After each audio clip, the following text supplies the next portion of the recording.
I knew that board was a banger. I can look at that board and be like, that was Virgil's idea, that was my idea. Designed school, what? My first collection at Paris Fashion Week. So hyped. What's a Laurel Piana? That's the stuff Obama and Putin wear. Sketchy. We're going to Mickey D's and we're getting drunk. We got a burger and beer. I looked at hydrodynamics, and there was the slalom. Fabio lost some teeth that night. Y'all better put your seatbelts on. 1, 2, 3, 4. He's no one, she's no one, we're no one. All right, what's up, everybody? Welcome to the Co-Pro podcast powered by Nemo Design. My name's Scotty Keating. On these podcasts, we have been focused on interviewing artists, community leaders, athletes, people who stand for this idea of collective progression. And my guest today hits on all of these. He's an unbelievable, amazing dad. He's an artist. He's a community leader. He's a pioneer. The first professional black snowboarder. Man, I am honored to be here today with you, my dear friend, the legendary Russell Winfield. Welcome. Thank you, Scotty. Such kind words you toss in my direction. Just warms my heart. How you doing today, bud? I'm great, man. Really Awesome. good. Thank you again for coming. Appreciate it. Yeah, for sure. Thanks for having me. It's gonna be this will be really fun. Yeah. Couple of really cool, deep. I got some folk on the line for you to talk to. We got a lot to get into. Man, and your kind of life has been pretty crazy. Traveling the world, professional snowboarder. You're a designer. Right, been designing board graphics, actual product, apparel, outerwear, collaborating with like one of the biggest names in streetwear, like Virgil Abloh. Mm-hmm. The cover of Snowboarder magazine, which is unbelievable. I can't even believe I look really good you there, are don't on the oh shit! Oh my god! Sorry. Wrong one. On the cover of Snowboarder magazine. That looks a little more like me. There you go. I don't know. This is pretty good. You could take that home. That's for you. 1978 or something, Scotty? Yeah, I don't know. I found it under William's bed. Oh boy. So yeah, man, unbelievable. Really, really good. Really, really good stuff. Yeah, I'm excited. Yep. Let's get into it, bud. So, what do you got for me? Yeah, man. So you grew up in New York, right? I did. I was born in what you would call a bedroom community of Wall Street, a small city, Rye, New York. Mm-hmm. Hockey player? You were a hockey player? I grew up there, and I played a lot of ice hockey. Yeah. And all the other sports. But it's funny, when I was the 1980 Olympics, the Miracle on Ice, I was watching that, and I remember having a Polaroid and being so hyped on the game. I was taking pictures of the TV screen with the Polaroid, and ever since then, till I was about, 14 years old, I just wanted to play hockey. Yeah. And that was it. And then it What kind of position shifted. did you play? I played goalie. Nice. Yeah. Me too. I was goaltender. Nice. Yeah, goaltenders. Masochistic people. I mean, my mother was like, she told me once, she was like, when you first started playing, I thought goalie was the worst thing, but then as you started growing up, I saw all the kids getting just knocked around, and I was actually kind of thankful. Yeah. But I don't know. Yeah, you stop in pucks. But. Interesting people, though, those goaltenders. It's good stuff. Yeah, it was fun. Speaking of, about your mom, I was talking to Rayberg. He was telling me some really cool stories about your mom, and she would knit you guys hats. And, oh yeah. It's I think it's Friday the 13th, right? And kind of she was like a good witch, right? She was. Yeah. She had witchy tendencies, yeah, man, cool. for real. That's awesome. Yeah, she really believed in that stuff to the point where I'm not going to say it's not real. Let's say that, right? I'm not going to say it's phooey. It's great. Yeah. Well, yeah, that's nice. So you went to design school in New York? I went to design school. Yep. Well, I graduated from high school in New York, and I didn't get the nod right away from any snowboard companies to go pro, and so I was like, well, I'm going to go to School of Visual Arts. Yeah. and study apparel design. And then about 2 weeks in to design school, I got the nod from the Germans. Mistral gave me the nod, and they were like, well, we want to pay you, and you can travel around the world. And I was like, design school what? Yeah, out of school, off snowboarding. Yeah. But that you've always had this like kind of forward thinker, design minded person. Right? Yeah. Fashion. I mean, I grew up in a dry cleaning family. Like that's what my parents did. We owned 2 dry cleaning stores, and my father was my stepfather was a mechanical engineer for a German company called Permac, which designed and built dry cleaning machines. Yeah. So I've been around apparel my whole life, and my mom was super into fashion, so it kind of just, fell down to me. Cool. And I've always been into it. So that's, that was my first love, really. Yeah, Dale was telling me a story where, when you guys lived in Southern California, you used to always carry a little leather briefcase or a satchel. Yeah, with all your doodles and your pictures and everything. So he's like, dude, he's always been into fashion or drawing something or, applying his creative mind to product. And I thought that was really funny. I could picture you walking around with this like leather satchel. Yeah, it was black denim with a leather flap. I think it was an Armani satchel. Everybody's like, why'd you buy a purse? I was like, because I'm 40 years in the future. Yeah. Every man's going to walk around with a purse. And now they do. And now they all do. Totally. And now they do. And I do still. Yeah. So snowboarding, man. How did snowboarding come into the picture growing up in New York? Well, I'm super old, not quite as old as Trevor, but still old. Yeah. And pioneer, you're a pioneer in the sport. I mean,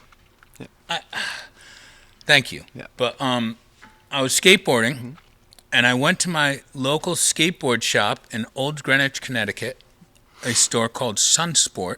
Okay. And I went to go buy a new skateboard, and it must have been October.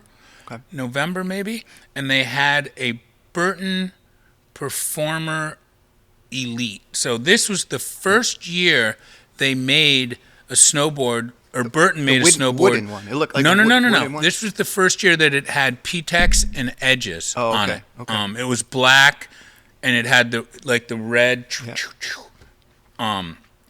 And it had the low top binding straps, and I saw that thing.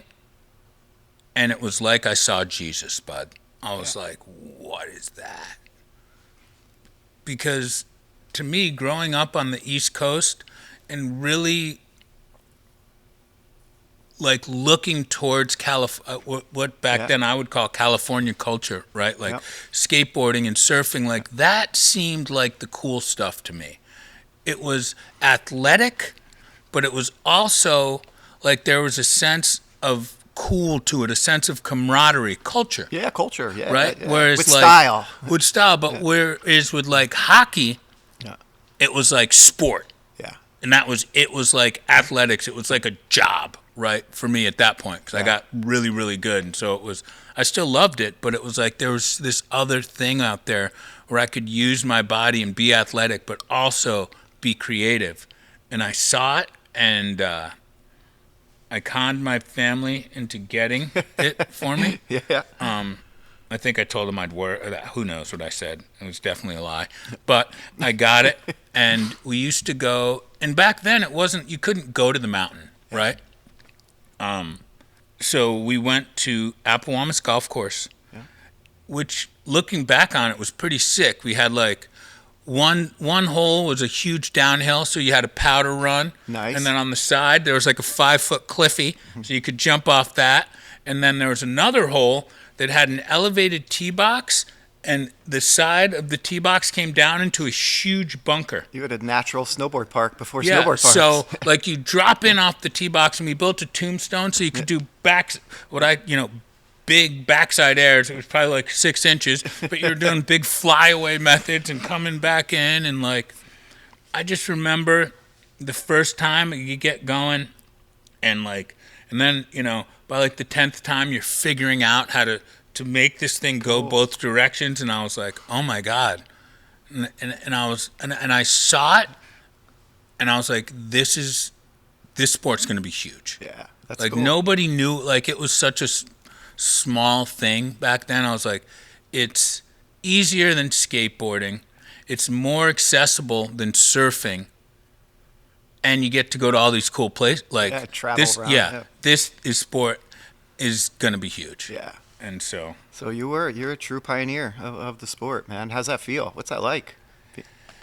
honestly, man, I try not to like think about stuff like that, Yeah. because like growing up, it was always like the people who told you about how cool they are, Yeah. really ain't Yeah, that cool. yeah, totally. Right? So I just kind of just like, hey, it's like uncomfortable for me to Yeah. think about that. Yeah. But I do think- appreciate the sentiment. Yeah, Scott. no, there's obviously, hundreds of photos, of timeless photos of you from Most by this yeah, Trevor. Yeah, by Trevor, of course. And I think, these are some of the ones that really got me.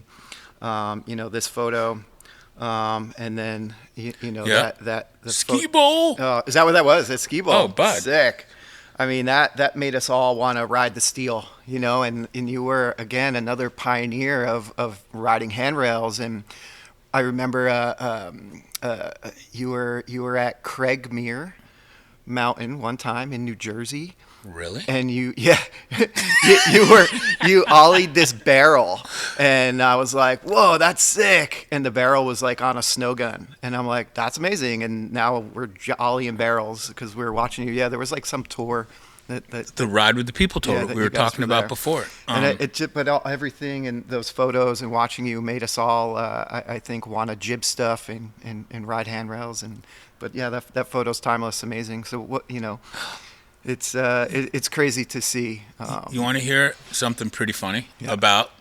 I don't necessarily. It wasn't Craigmere. It was Camp Gaw, New Jersey. Okay. Camp Gaw Mountain.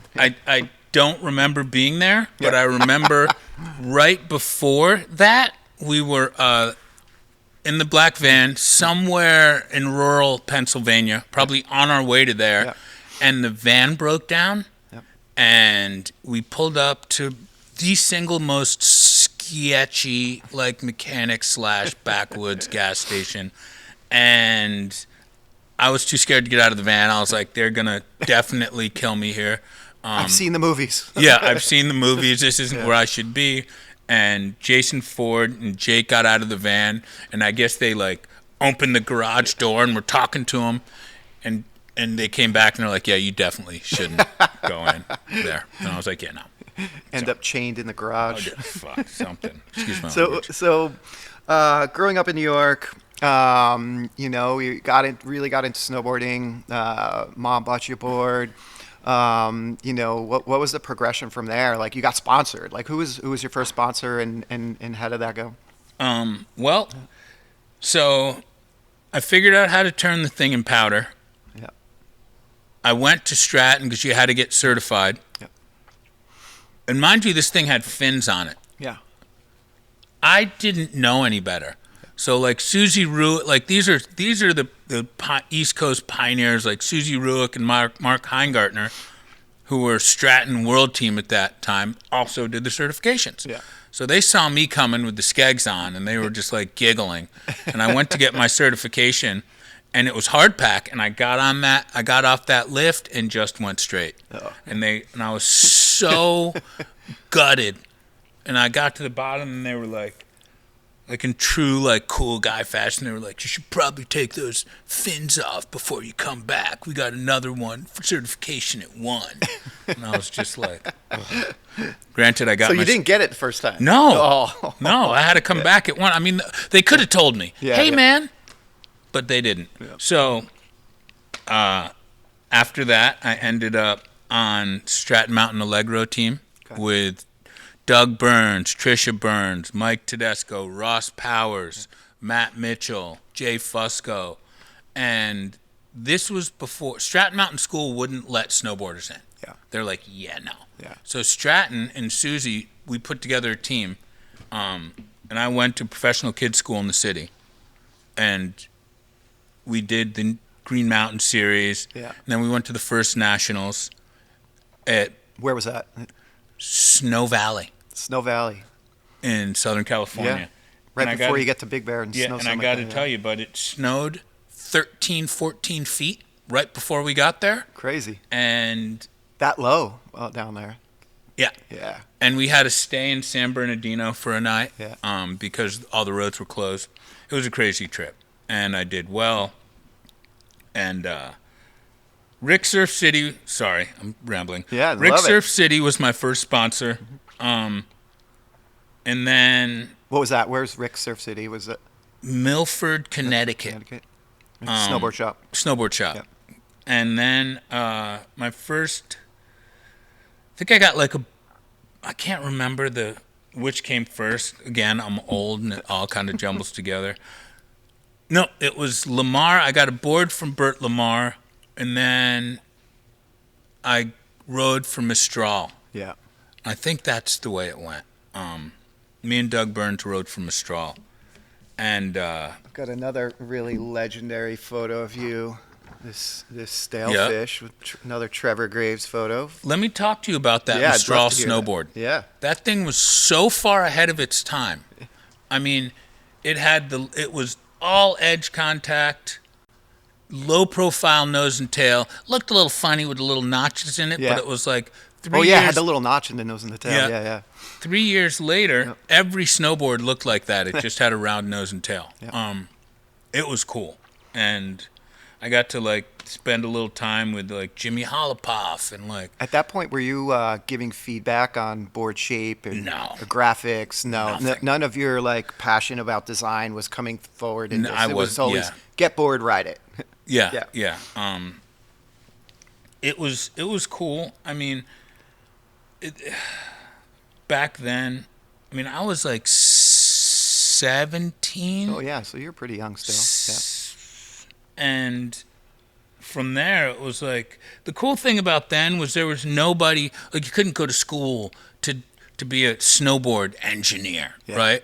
Like, and we looked, everything we did, it was like a family structure between skate, surf, and snowboarding. We Right. were the little brother. Yeah. So I had the ability to look at my two older brothers and be like, oh, this is how this works. Apply it here. Apply it here. Yeah. Or, oh, this looks like, apply it here, Yeah. right? So it made it, And I at don't know the if it was time, easier, right, but- it was just snowboarding. You didn't have all these disciplines, right? You weren't like, I need a board to go ride handrails. I need a board to go ride the half pipe. I need a or was there specifics there at was that point in time? specifics, Yeah, Scotty. cool. And let me tell you Yeah. about those specifics. Yeah. There was the half pipe, Yep. there was the giant slalom, Yep. and there was the slalom. Yep. So 2 of those 3 I wasn't very fond of. Yeah. And you can Yeah. probably figure guess it out. which ones. Yeah. Wasn't bad at them. Yep. But I didn't want to wear ski boots. Yeah. I didn't want to stand facing down the hill. Yep. Like it just kind of it brought, if I wanted to do that, I would have stayed playing Well, hockey. You wanted to take the skate surf Yeah, I wanted to create. end I wanted to of be artistic snowboarding. with Yeah. it. Cool. And it kind of comes across today in your style for sure. It's awesome.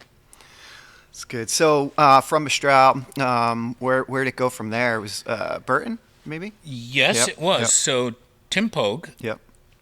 was at this. It was U.S. Open, and Tim Pogue was at Stratton, and that half pipe was like my house. Yeah. Right. I lived in that thing, and so we were just ripping right, like in the practice. And Tim Pogue, I'm walking up the deck, and he's like, "Hey man, hey Russell," because I'd known him and Steph, right? Because I spent a bunch of time with Brush, and he was team manager, yada yada. And he's like, I want to put you on. I want to bring you to the world team photo shoot next week after the Open. Awesome. And I was like, sick.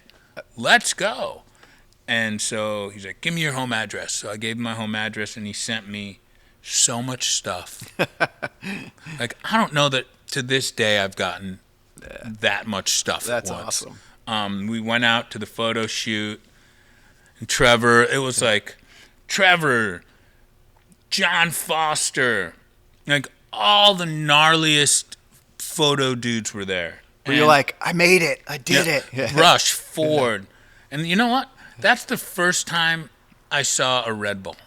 Oh, Because Martin Fernandebitz, Austrian gentleman, was a really good racer for Burton. So they had like the whole, like Nicole Engelrath, Victoria Jalouse, like Abaman, Cebu, Kuhlberg, like Crazy. everybody was there. Hocken, Yeah. and that was, because I'd been back and forth. So I'd been riding all that. So that I was like, okay, this is like Stratton Pipe Part 2 for me. And we killed it. We That's got a awesome. bunch of good stuff. That's great. Very cool. And then so I know Tim had left Burton, and he's starting Ride Snowboards. Yes. And you get the call, right? Truth be told, I forced my way in. That's not how Tim told it. Well, I was just like, so we were at ASR in San Yeah. Diego, and we were all living down there, and somebody's like, "Did you hear Pogue left?" Yeah. I was like, "No, I didn't." They're like, "Yeah, he did." And so I'm walking around ASR, and he's with DJs, with Dennis Jensen, who's the head marketing guy at Burton. Yeah. And I'm like, "Pogue." He's like, "What's up?" I was like, "Did you leave? Did you leave Burton?" He's like, "Yeah." I was like, "Cool. DJ, I quit. Pogue, I'm going with you, bud." And he's like, he looks at DJ, and I was like, "There's nothing you could, Yeah. like I'm not." Tim and Steph are the best. Yeah. Yes. So Ride Snowboard begins, right? Begins. And you are the first professional black snowboarder. That's pretty. How's that feel, man? That's amazing. It's pretty cool. I mean, yeah, Yeah. Who's that crew? the crew, I mean, the thing that was super cool back then, it Yeah. was like our crew was bigger than just Ride, right? Like it was me, Dale, Jake, Ford, Circe, Nate Cole, Ron Rogers, Matt Smith, like even like Steve Blakely was around a little bit. Very cool. I mean, Jamie, Lynn, Yeah. right? Like we were all just homies, Yeah. right? And it was cool, man. And you got your first pro model. That's when I got to finally, because I had ideas, because I'm always like, I'm the kind of person who will look at something and think about like, why doesn't it work and what can I do to make it work Yeah. better for me? And so that's how I got into like board design. Like for me, it's Actual shape. yes, Yeah. shape, Not just flex graphic, pattern. Shape. Yeah. And it's funny because until real recently, I knew about core stuff and stuff, but I was like, I'll leave that to the engineer. But recently I've gotten into it, and it's pretty cool. But like shape wise, and again, I had to look, since I knew nothing, I had to look outside of snowboarding to figure out like, well, how does this work? And like, and it's like I looked at hydrodynamics. That's so pretty cool. So you're getting into like learning the glass patterns or core profiles yeah, and what all it that means. stuff. Yeah, different. I learned that probably when I first started working with offshore. Yeah. Oh, cool. Yeah. I learned about all that stuff, and we had there's this gentleman, Paul McGinty, Okay. who was at Ride forever. So all the tech that they're all using is all stuff he made. This guy's an actual rocket scientist who's now working on commercial spacecraft. Yeah. Like that's his job. He was now. building snowboards back then. Yeah, he's from Wales too. It's like the weirdest thing. Like, but he was such a good dude, and I brought him over to help put together the offshore factory, and Who were the offshore guys? Tell us a little bit about those guys. those guys are Yeah. my homies. Yeah. They're like family. Josh Monin and Richie Whitlock, Yeah. two Aussie mates, Yeah. that decided they wanted to build a factory on one of the snowiest resorts on the planet and build super high-end snowboards. There's a lot of people that say they build their own boards, but it's a lot of marketing. But these guys, in Japan, in Yeah. Niseko. Yeah. these guys actually build Yeah. snowboards, and they're so nice. Yeah. That's cool. You got to experience that process and kind of utilize your skill set to Yeah. build your own boards. Yeah, Right? and I got to shape it, and the shape that I used was a shape that I had had in my brain since I had left ride. Is that the board you're riding now? Sometimes, yeah. Sometimes, yeah. Cool. So, like, being a snowboarder, like, it gives you this platform, right, to express yourself and your creativity on the hill, obviously, with your riding style, and then off the hill on product. And On the hill with product, too. On the hill with product as well. Got it. Gotta look good, Scotty. You've got pro models. You've designed some outerwear. You've designed some apparel, which we'll talk about in a little bit. What's it like when you're online at like Mammoth or Bear or Stratton and like the dude in front of you is like riding one of your boards? I mean, it feels great, yeah. Right? Like, that's the ultimate, that's the goal, is for people to like what you do. And that's like, as a creative, no matter how good something is, like, for example, with the Virgil board, like, every single star that could aligned on that thing, right? I mean, worst case scenario, he passed. Like, that was devastating. Yeah. But I knew that board was a banger. Yeah. Like, I knew it. And was it the graphic, or was it the combination of you and Virgil? It was the whole thing. The whole thing. Like, and that's what. Here's a little free game. For the people out there. If you have a super sick product, but the story isn't linear from inception to retail, nobody can hear it.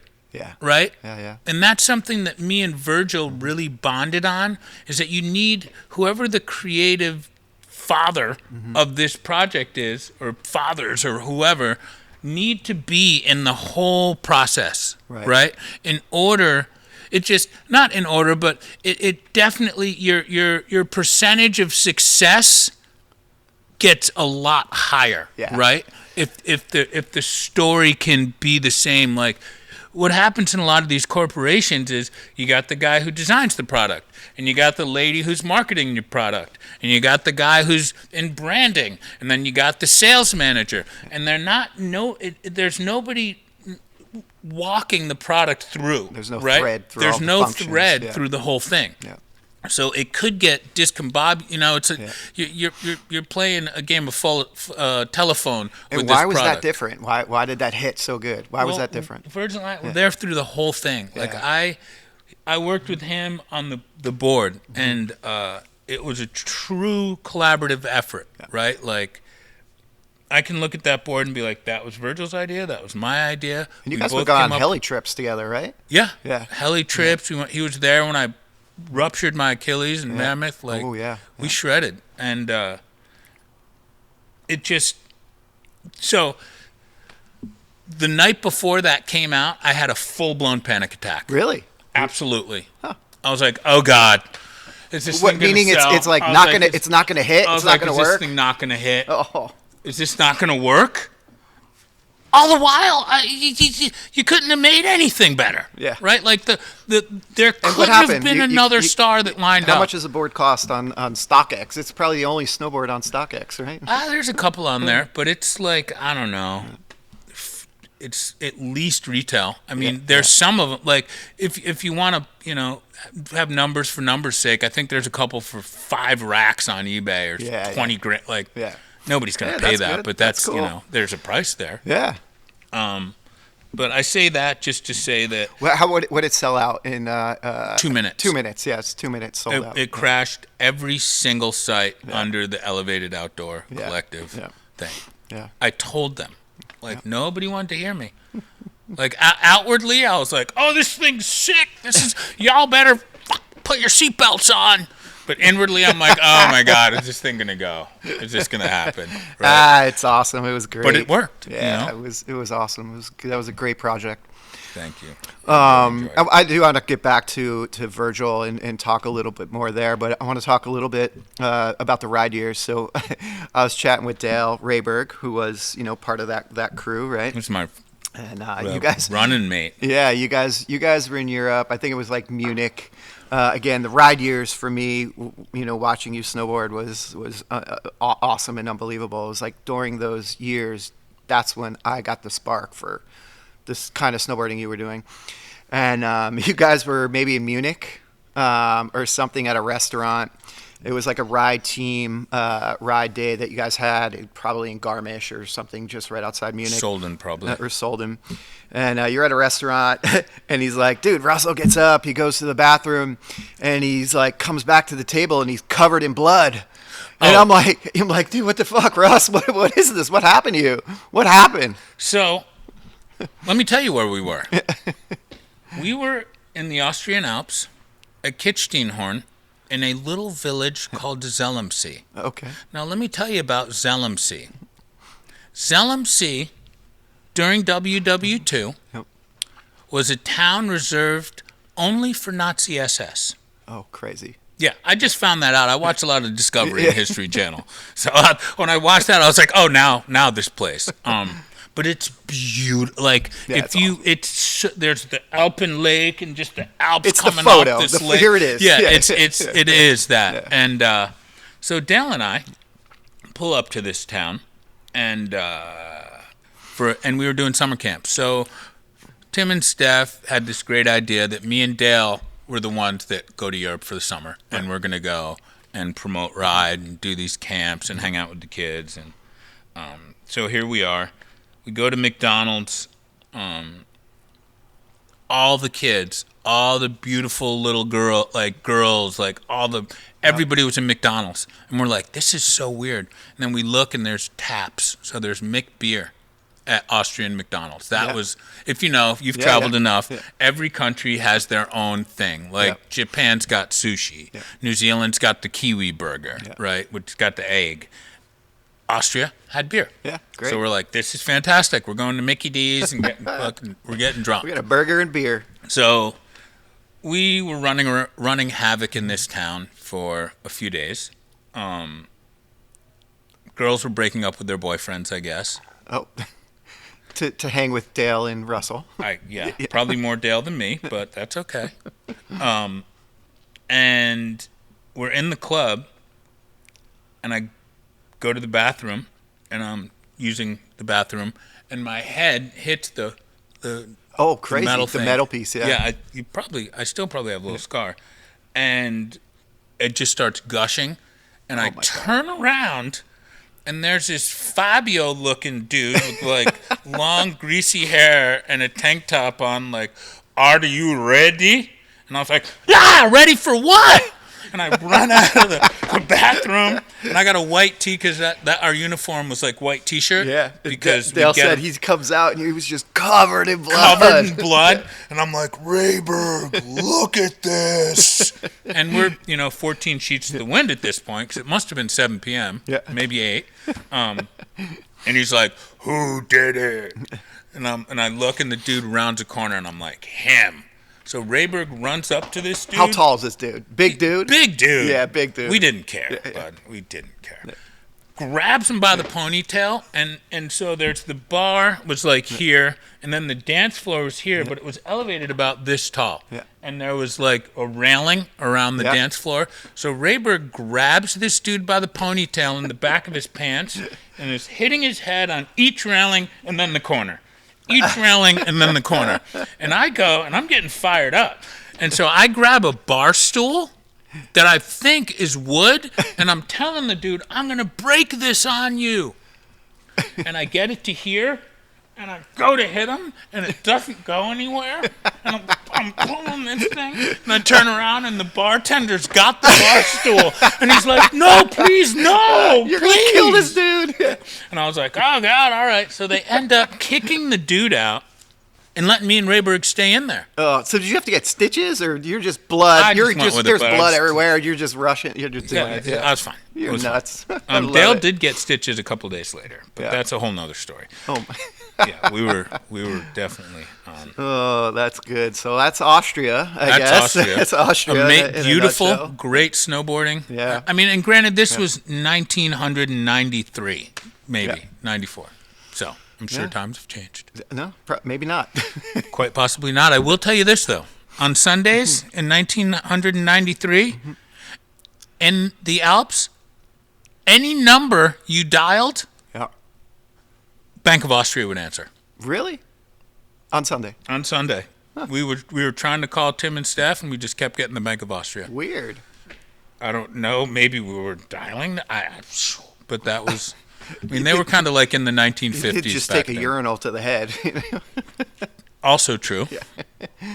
Oh man! So now you're in it, right? You're a pro snowboarder, traveling the world, filming, shooting, signing autographs, flashing the Black Mamba and Onsens in Japan. That happened. And so tell what's that story?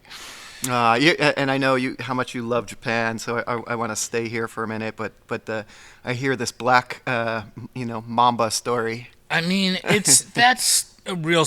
It's so.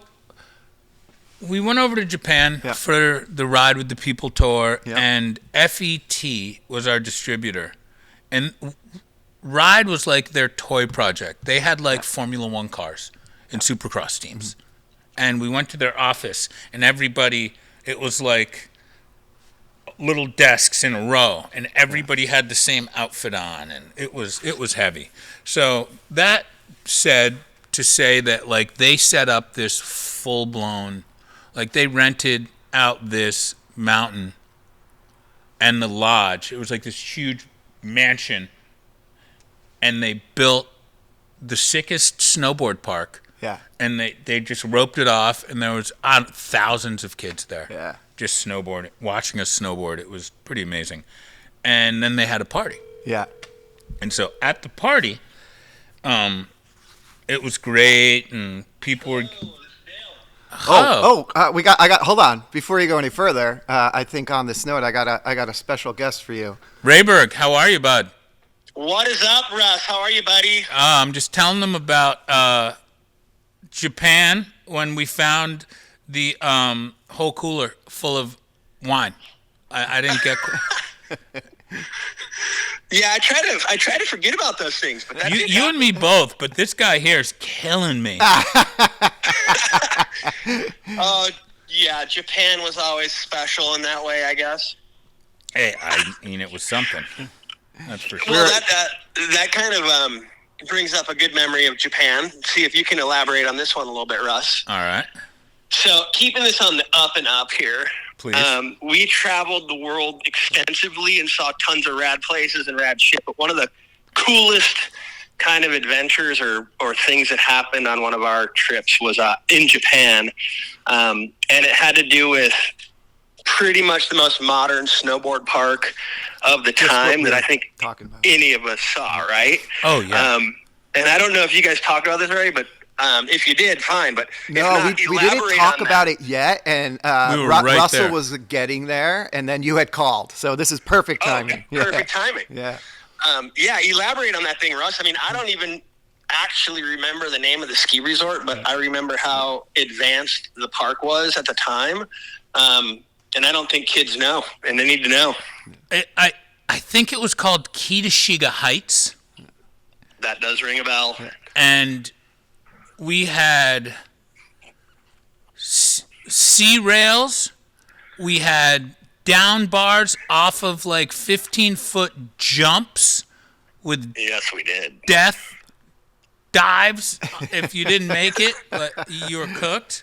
And to be 100, I was like, I think I tried that thing once or twice and was like, I'm good, bud. I saw you wring your head off the bottom of the rail, and I was like, Yep. Rung it up. I know Ford was doing some switch shit on the down bar, but You know- I just remember the bars were these big red tubes, like Huge. 6-9 inch bars. Yeah. Big giant like plumbing tubes, like industrial plumbing tubes that I'd never seen anything like that. No, and the And I was Dendex quarter pipes they had, remember that at the bottom? Yeah, dude. And even better, they had a DJ booth at the bottom. Oh, awesome. They did. I might have been rapping or dance you get hall on there? singing. Did you I spin some absolutely records? did. Yeah. And they also had mini, like 80cc snowmobiles. Oh, cool. And like 4 years before it came out, the Honda S2000. Remember that, remember Rayberg? In the snow, that little Honda car? Yep. Wasn't it called the Psy? It was called the Psy. AKA Russell the Psy or Cyborg. Yeah, it was. Oh, the Borg. They that I don't know how they even came up with that, because there was nothing even remotely close to that anywhere on the planet, right? Like, No, it was phenoms, and I always see these memes these days on the gram scroll. They're like, Japan's living in 2045.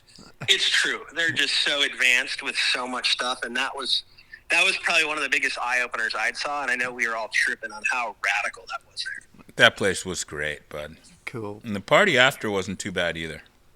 Oh God, can't remember. Dale, Exactly. Russell just told the story of him coming out of the bathroom bloody. In Zellamsey. There it is. Yes. That was a memorable one. Unfortunately. Yeah. Well, that Fabio had it coming to him, I guess. Fabio lost some teeth that night. I mean, I think that trip we fought more than we had fought in years. Like, Yeah. that was No, like it was- that was definitely the most. There was a lot of fisticuffs going on, as we would say. Hence the reason I am a toothless man today. Yeah, because it's Zellamsey. I'm paying the price from 30 plus years ago. Oh, well, Dale, thank you so much, ladies and gentlemen. The legendary Dale Rayberg calling in here on the CoPro podcast with Russell. Dale, thank you. Yeah, thank you guys, and good stuff as always. Russ, hope all's well. Let's hook up soon. Yeah, I'll hit you when I'm back keep doing home. Your thing. Yeah, thank Yeah, you. let's do this and enjoy summer and start praying for snow. Awesome. Yes, sir. Thank you, Later, Dale. Ray. Bye. Yeah, boys. Bye. So, Oh, that was great. Yeah. Mr. Rayberg. I Mr. love it. Rayberg. Oh, back to Japan real quick. It's amazing. Like, it's such an inspiring place, and I know how much you love it there. I was lucky enough to, share a few POW turns with you there a couple years back. How's Japan like inspiring you right now from apparel standpoint, outerwear standpoint, culture standpoint, snowboarding standpoint? Like, I know it's inspiring to you. Like, give me maybe more like detail on that. I think what Japan does best is take stuff from here, from our culture, and expand on it. So what that does for me is it makes me want to make the stuff from here even sicker. Cool. Right? Like, I just did a capsule collection. I mean, I did it 9 months ago, but it comes out in the fall with a Japanese apparel brand. And I So did you designed it top to bottom? top to bottom. Cool. Yeah. And what's so cool about it is their fabrics, right? And their attention to detail. Is this some of the stuff you're wearing right now? This Yeah. is. Yeah, cool. It's like a salvage denim brand called MCU. Cool. And like to that Only point, available in Japan, or will it be in no, the it'll be States? available here. I think like there's some. I know you can get it online and you can get it at like Union LA and stuff like that. So it'll and there's a place in Boston, Ricardo's, and there's just I know Saks was going to carry it, but Saks doesn't. Yeah. They don't pay. Is it just designed by you under their label? Or does it have the Russell Winfield? It's got my signature in the Signature. tag. Oh, cool. That's but awesome. I Cool. did it for them. Yep. But like, I just think that like the reason Japan is so sick with the denim now is they bought all the original Levi stuff, right? Right. And then Yeah. they brought it over there and retooled it and made it sick. So being able to work with them is amazing because I get to do my thing. It's like a direct, so it's like an American designer gets to actually go in there and work with them and give them like Yeah, cool. my your take on it. my take on it. Yeah, that's good. That's awesome. Japan's a really special place. Yeah, they're craftsmen. Yeah, for it's great. sure. Back to snowboarding really quick. So, ride years, absolutely insane, crazy times, traveling the world, doing your thing, but it's like really kind of the spark, right, to your career there. And, fast forward through a number of years, you're back on ride snowboards, right? And, we talked a little bit about Virgil and who was at the time, right, the creative director of Louis Vuitton. and that project. I'd love to hear more and just elaborate on that process and working with this amazing person on a collection and a project like that. Yeah. And then the other things you've plugged in on Virgil, because I know there's more than just the snowboard for ride. Yeah. Yeah. Well, when this cover came out, Yeah. I got a direct message from V, Yeah. and I was like, "Wow!" I mean, he's the guy Yeah. in design, right? I don't care. Like, he was the guy, whether you like his stuff or not. Like, he's the guy. Yeah. And so we struck up a conversation, and found out we have a lot of like similar background. Like, we grew up in the same kind of like area, right? Loved the same things, thought a lot alike, and I was like, hey, and Swarty at that time was like, you should put a trip together. So I put a little trip together with like me, V, brought Corey Lake, Sick. Dahani Jones, who actually who's an NFL Hall of Famer, who at 14 years old came to the first ride snowboard camp at Whistler. This dude Wow. was like 6'2", 2-something at 14. Like, we had this race where you had to, in whatever, Lost Lake, whatever it is right there in Whistler, where you had to run down the beach, swim out around this island rock and back, and run up the beach, and whoever won got a full snowboard kit. Bro, by the time he got back on the beach, people were just rounding. And I brought him aside, and I was like, Dahani, I got something to tell you, buddy. If I had your size at your age, How old like was he? 14, 14 years old. I was like, dude, I'd play football. Yeah. Because this isn't it. Like, snowboarding's cool, but you're not gonna make You're gonna make any way more money playing football. Like, Yeah. because I came from sports, right? Like, ball sports. Yeah. So I knew, like, as much as snowboarding to me was a culture thing, I knew I was out there ruining my body, and like, this was my life. So if you guys aren't gonna pay, then I'm just gonna not really do much. It's Yeah. fine. Yeah. But I told him, and I guess he went back to home, tried out for the football team his freshman year, made it, ended up going full ride to Michigan, played way. 4 years with Tom Brady, and was the first-round pick out of Michigan that year. Inspiring the youth on the hill and off the hill. And I love it. he reached out to me like 20 years later and was like, hey, man, I don't know Oh, if you that's remember. great. And I was like, no way. Yeah. And Very, very we're cool. still friends to this day. That's great. Great And you dude. took him snowboarding with Virgil. And I took him Yeah. snowboarding again with Virgil. And Corey. Great. And Corey. And Dave Sipanewski and Yeah. Swarty. Very cool. Where was that? That was at Powderbirds Oh, okay. in Salt Lake. Did you guys stay at the cliff? Of course we did. Yes. Great. Nice. Yeah. Very cool. Oh, man. So you were kind of always like a forward thinker, right? Inspiring kids and very creative person.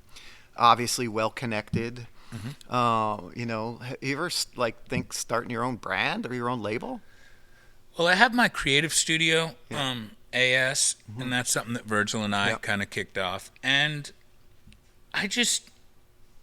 I love snowboarding, Yeah. but I just don't know if that's what it is for me. I think I'd like to think on a larger scale than that. We'll see where the studio goes. I've got a project coming out with Union, LA, with Cool. Chris Gibbs here at Back to School. Just Apparel? yeah, Yeah. just some little apparel pieces, more graphics than anything. But I it's cool. We're working with a manufacturer out of LA that's black owned, with cotton picked in Mississippi and Alabama by black owned cotton farms, Very cool. which is like Yeah. so sick to Yeah, me, that's right? awesome. So it's like we kind of turned. That's they, amazing. I didn't. They Yeah. they turned it on the head and were Yeah. like, it's like a family who's owned this cotton thing since they could have, Yeah. right? And they've now like enlisted a bunch of other black farms in the I'm so area. glad you've hooked up with Chris Gibbs over the years. That was man. you, bud. He's an amazing, person. I've met him when we all lived in New York. Yeah. And we'd go up to Hunter Mountain and go snowboarding, and he was always part of that mix. But always like more of a forward thinker, fashion kind of person. And I'm glad you guys got to hook up. It's really cool to watch. He's amazing. He Yeah. spent so one of my family traditions is to bring my girls snowboarding for Thanksgiving. Yeah. And it's always shitty because it's Thanksgiving. Yeah. But we've gone to Colorado, we went to Utah, we've gone back to Colorado, and this year, it all lined up. And Mammoth, I was like, I think it's gonna pound, and the whole mountain was open, and Icon Pass, who I've been with forever, takes that's what they get. That's like a present they give me and my family. They're like, just shoot some content, we'll take care of the whole thing. Cool. So we went up to Mammoth, and Chris came with us. Oh, that's and great. he's now Uncle Gibby Nice. to the girls. And he's got kids too now, He's right? got two boys. Two One boys, yeah. actually one's in London studying fashion, Yep. and one is at Washington State playing cornerback. Oh, wow. Yeah. Awesome. Yeah. Very cool. Yeah, man, you're an amazing dad. It's Sophia and Nikita, all grown up, All grown up. and they're both killing it out Sophia's there. kind of grown up. She's 15. But great job, man. It must feel good to be a dad of two really successful, amazing people. It's a learning thing, Yeah. right? For me, I like to always learn, right? Yeah. I'm always trying to learn, multiple things at once. I feel like if I'm not trying to learn, I'm dying, Yeah. right? And I'm not progressing as a human. Yeah. So it's cool. Yeah, it's great. It's really cool to see and watch, and honored to get to spend time with them. It's nice. Yeah, thank you. What do you What do you think the highlight of your career was? The highlight of my career. Yeah. I know we're still in the middle of it. I don't know that there's one. I think that obviously my first video part. Yeah. Which was in Pocahontas. Pocahontas. And then And that were you watching that at a video premiere somewhere? Like, oh my god, no, or a VHS tape? a VHS tape at Sunset Bay in Bristol, Connecticut, Okay. Yeah. I think somewhere. That showing my first collection at Paris Fashion Week was a huge one for cool. me, Yeah. and it didn't really dawn on me until I pulled up and was like, oh. How many people are in the room? What does that look Well, like? it wasn't. I didn't do a fashion show, but I showed. I had a line in a showroom, which to me is huge, right? Yeah. Back to Virgil. Yeah. When he passed, I got an email from Louis Vuitton. We'd like to cordially invite you to Virgil's last show Crazy. in Paris, a week before. Yeah. And I was like, I can't go. And everybody was like, you're fucking going. Yeah. Yeah. I was like, all right, I'm going. So I went, and it was cool. I actually stayed with Scott Needham and his wife. His Very wife's cool. super exec at L'Oreal. They have the huge flat overlooking the Eiffel Tower. It was Right. beautiful. A couple great kids. And I went to this show, and it was a lot for me, Yeah. right? Because I really held him in such a high, Yeah. he might have been the best human I know. Yeah. Awesome. Zero ego, zero holding back. If you were in with him, you were in, Yeah. right? And the show was crazy, and my emotions were crazy. They had these pillows that you sat on, and they were seersucker, LV, and they were sick. And so I grabbed two to bring home to the girls. Yeah. And I was having, after the show, I was sitting on. They have this quadruple California Kings. Everything was like Alice in Wonderland. In this show, it was crazy.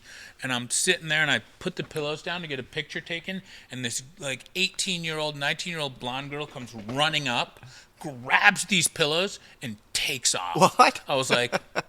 And I was like, I'm not going to run after some little blonde. You're not catching me out in that one. Go ahead, I guess, take the pillows. Oh. So I walk out, and I was like, I got to get something to eat. So I go to eat at this little cafe, and I'm having chicken cutlet or whatever. And I leave and I walk outside and I look down the little road and there's like a bunch of people outside this other cafe. So I walk down there and there's this kid and he's like, 6 shoes. And I was What like, shoes do you have on? I had one white and baby blue patent leather Jordan High and one orange one on. And this kid's like, sick. And then he looks and he's like, I know you. And I was like, he's like, you were in the pictures with Virgil. He's like, you're the crazy. snowboarder. Because when he passed, I was with him 29 days before. Yeah. We were shooting all the content for the board. For the board, yeah. And we And were you on shot a bunch in Mercer. New York, right? Yeah, I mean, like, we did it on Mercer. Yeah, It was yeah. kind of a thing. We did it on Mercer Street. Like, as we're shooting going down the street, Yachty is shooting coming up the street. Some video, right? And it was just kind of a mess. So there was paparazzi everywhere. And so when he passed, those were all the pictures of him because that's the last time he was seen public. Oh, that's cool. That's special. You got to be there. Yeah. Part of that, yeah. And so it ended up, I was like, you look familiar too. Oh, you're one of the kids, one of the models from crazy. the show. So he's like, you're with us. And so it was me and all the LV, I went to the private party for all the models and the people at LV, and I got to meet all the heads of design and all the different, That's awesome. sections, and we became really friendly. 9 months later, I get a DM from my buddy Tim Buaz, who does all the outerwear at LV, and he's like, hey, would you be interested in designing a collection and some hard goods for another one of our brands at LVMH? And I was like, absolutely. Which one? Yeah. And he's like, Loro Piana. And I was like, I didn't want to sound like an idiot, but in my brain, I'm like, Loro who? Right. Like, I don't know what this is. But yes. Yeah. So I called Alex Diamond. Yeah. And I was like, Alex, what's a Loro Piana? And he goes, that's the stuff Obama and Putin wear. I was like, oh. Were you wearing those goggles in Japan? Oh, yeah. Yeah, I mean, I know what it is now, but, yeah. I don't have money like that, bud. I can't. Yeah. That's, you don't look at what you can't eat, Yeah, right? yeah. It's just better if you don't know Well, I about just eat it. McDonald's, so it's fine. Yeah. Lots of Erewhon for me these days, but that's okay. So I ended up getting the gig, and I did a 2-year thing with them where I creative directed their whole Alpine collection. So we did skis, snowboards, outerwear, accessories, first layers, socks, The helmet ever come to life? helmets, The helmet, yeah. goggles, Yeah. like a 300-piece thing. And I got to work in one of the largest, if not the largest, fashion house in Milan, which was like a child. That's another career highlight, for sure. Childhood dream to be a creative director for a huge luxury fashion house. And it was crazy. Yeah, it sounds amazing, though. It's, again, a lifelong dream. Yeah. Yeah, it's great. What do you hope kids, take away from either hearing you or watching you ride or hearing you speak? Like, what do you want kids to take away from that? I think take away from it what you need to take away from it. Not to be so vague, but just an overarching piece of advice is be as good of a person as you can be and work harder than you can. Yeah, great advice. That's it. Yeah, work hard, be happy, be kind. Be a good person and work hard. It's great. Right. All right, I'm going to go into a little segment called Rapid Fire. All right. Favorite snowboarder? Terry Hawkinson. Did you ever pee in a pair of snowboard boots? Don't lie. Most likely. I rode for Airwalk. Mine smelled like pee, but, I know. I probably could have. I think she might be in the building, Miss Jen Shrowski. Did I pee in her snowboard boots? You might have. I don't know. Sorry, Jen Sharowski. Favorite designer right now? Favorite designer, like apparel design. Yeah. Or just, something you're into. I mean, I'm just gonna go with Ralph Lauren, the house of Ralph Lauren. Cool. I love it. Golf or bowling? Golf. You're going to play some golf today, I think, right? Absolutely. I love it. You love golf. I do. Yeah. What is it about golf? What you love it? You can't master it. You're Yeah. always learning. Yeah. I'm always tinkering. I'm always thinking. Yeah. And I've been in and out of this game for 20-something years, and I'll get to a point where I'm almost super good, and then it'll get really bad. Yeah. And all the times before, I've just quit for like 2 years and then come back, and it's like starting over. Yeah. But this time, I'm just gonna go. Yeah, good. Just to see what happens. Yeah, golf's hard, man. It gets harder the better you get. Yeah. Which is crazy to me. Like snowboarding got easier. Yeah. Right? It was like mentally snowboarding, like you'd be like everything got bigger. Yeah. But like you were comfortable, right? Golf's a different thing. Who's Ira? I know you love your characters. Ira. Ira's a man from Brooklyn who spends his days reading the Times. I talked to Steph the other day. She's like, Russell will call me. Just leave a voicemail in this Ira voice. So that stems from, I don't know if you remember the Jerky Boys, Scotty. Of course. But we used to just prank call people in San Diego. We'd be bored. And Ira was one of the gentlemen who would be calling.